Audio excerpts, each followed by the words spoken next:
You are new to the IB, but you are not a new teacher. So when your first IB lessons feel harder than expected, it doesn't make sense. You know your subject inside out, you know how to plan, you know how to teach, but suddenly everything takes longer than it should, and lessons feel less predictable.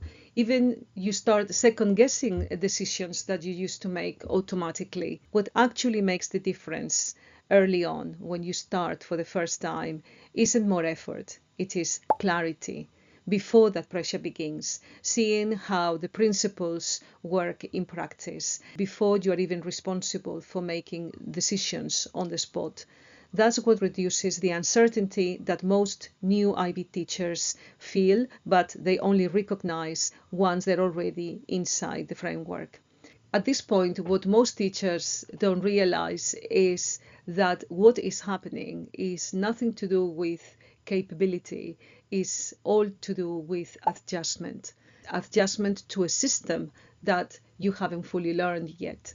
And this is where many new IB teachers get caught out, because they assume that if I understand the IB, I can teach the IB. But what you quickly discover is that understanding isn't the problem. It is what happens when you try to apply it in real classrooms, in real time, with real students.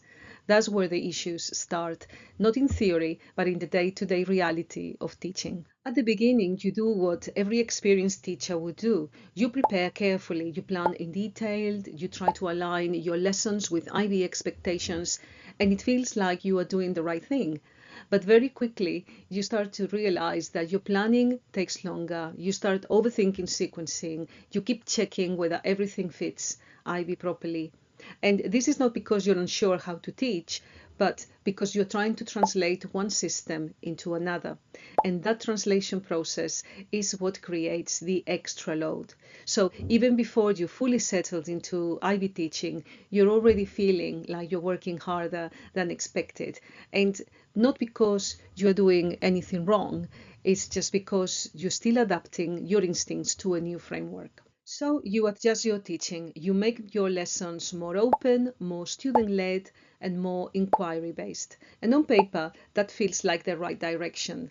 However, in the classroom, you are not getting the results that you were expecting. Perhaps your students become more hesitant, the discussions do not have the depth that you were expecting, results become less consistent. And when that happens, most teachers assume that the issue is with inquiry. In reality, it isn't. The issue is with the structure. Inquiry in the IB doesn't mean less teaching, it means more precise teaching. So when the structure of lessons of that inquiry process is not visible to students, what happens is that they are left guessing what they're supposed to do, guessing what success actually looks like. And that's when lessons become unstable. Another thing you'll notice early on is this. You design a lesson, it looks clear to you, it follows IB guidance, but then in reality, you end up doing more explaining than expected and perhaps supporting students more than you originally anticipated. And it can feel like something is wrong, but what's actually happening is that there are skills that you assumed or took for granted that your students are not in possession of yet.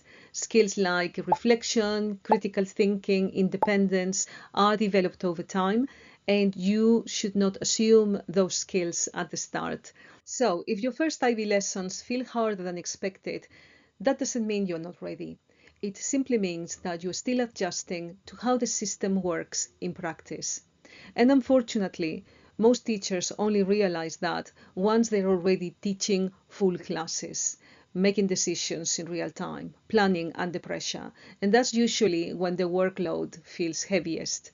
And it's simply because at that point, you're not just teaching, you are learning how the system works while you're trying to deliver it. If clarity and confidence is what you need right now and you're at the start of your IB teaching journey, check out the comments below.